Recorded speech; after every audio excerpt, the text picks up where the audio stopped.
it's Jamie here and welcome to my first Star Trek Good Deed video for our YouTube channel.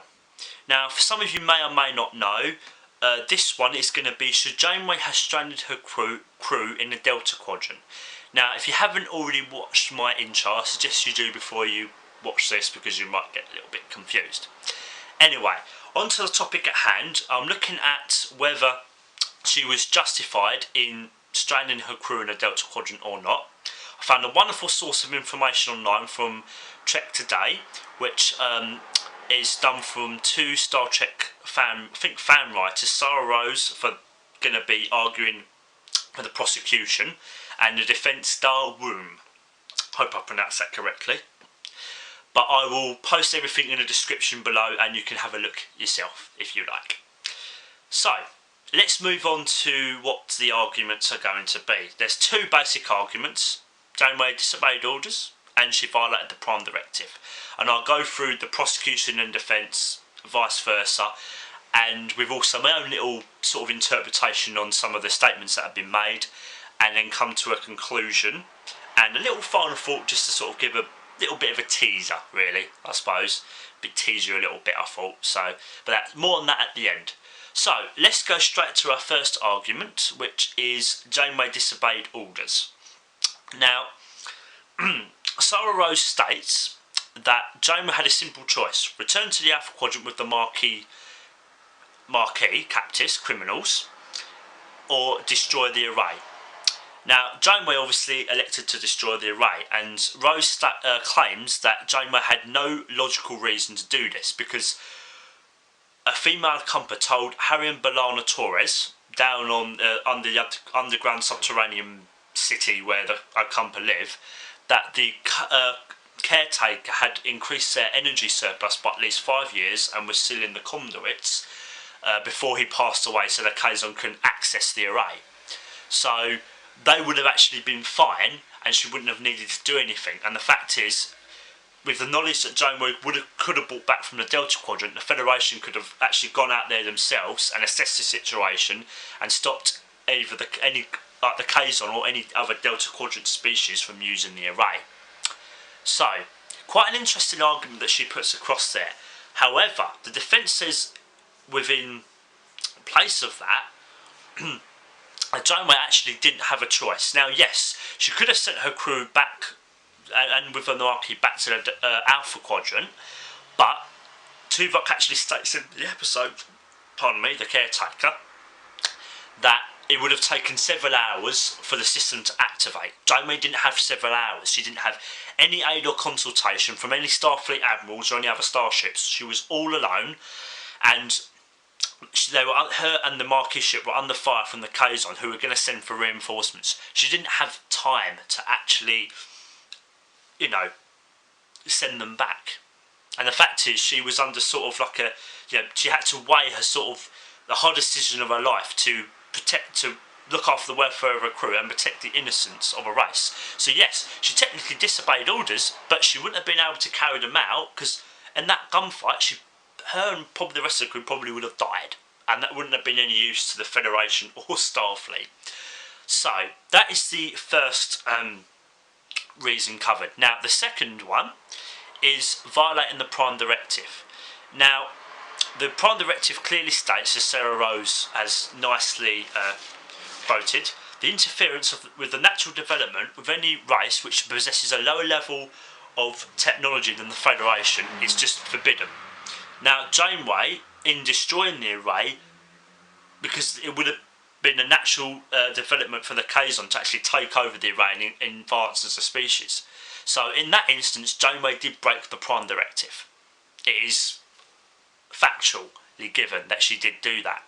And as stated, again, if she was concerned, the Federation would have sent people out to deal with it. So she was saying they would have sent Starfleet would have sent ships out to assess the situation. So her argument of I was doing it to protect their Compa is pretty much void in that respect, as Rose says. But the defence have claimed that Janeway and her crew were literally thrust into it.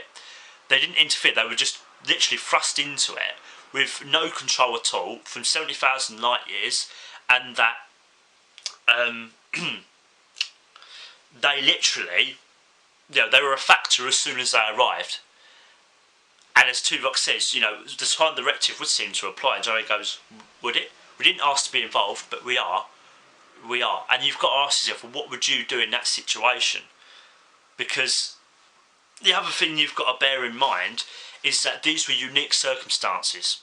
The same rules don't really apply 70,000 light years away, where Janeway has no help, no backup included. She had to make split-second decisions right there and then, and she was doing it to the best of her ability. So yes, she may have broke the Prime Directive. She was under a moral and ethical obligation to not just look out for the welfare of the crew, but save an innocent race as well. And if she'd gone back, the Acampa, well, they probably wouldn't be around. So, and the other thing you've got to bear in mind from that sort of point of things is when Sarah Rose actually states that the Federation will be more than prepared to deal with the future use of the array by the Kazon and any other Delta Quadrant race. Well, technically, isn't that inferring that you're going to interfere yourself? So it's sort of like, it's quite a bit of a vague statement, just sort of, it could infer that. And it's like, yes, Janeway did technically break the Prime Directive, but you're berating her for doing that when you're inferring that you might do that yourself. And what you've also got to bear in mind is, how on earth would the Federation send starships there? Because they don't have any warp drive technology capable or available to actually send them 70,000 light years in such a short time.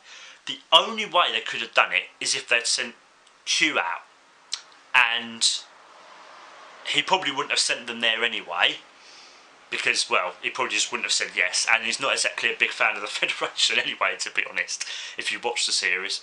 So that sort of renders that sort of point, really.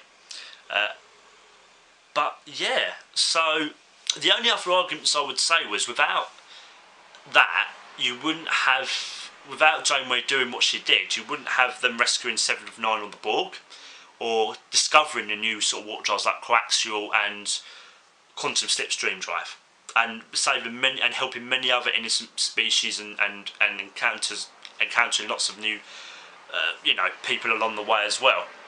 So in conclusion, my argument is that she was justified, and you could even go as far as to say, did she technically strand them there? Because as soon as they were there, they were technically done for every which way. So you could even stretch it to say, well, actually, she didn't really strand them there.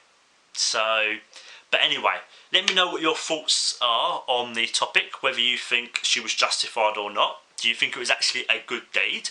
I personally think yes, for the reasons that I've explained.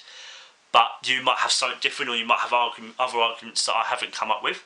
So feel free to comment in the comment section below, or let me know, as I said, and feel free to check out our other videos and check out our Facebook page, website, which is www.theengagedpodcast.com. Also, Twitter as well, and we've also got our teaser trailer episodes up now.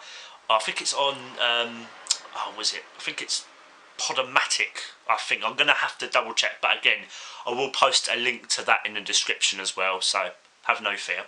So anyway, I think that's about it, and the only thing I'd say for my final thought is, why would the writers choose to make Janeway make that decision, force her to make that decision of whether to take them home or not? Because they could have done it another way, where she would never have that ability to do it, and they would have just been stuck.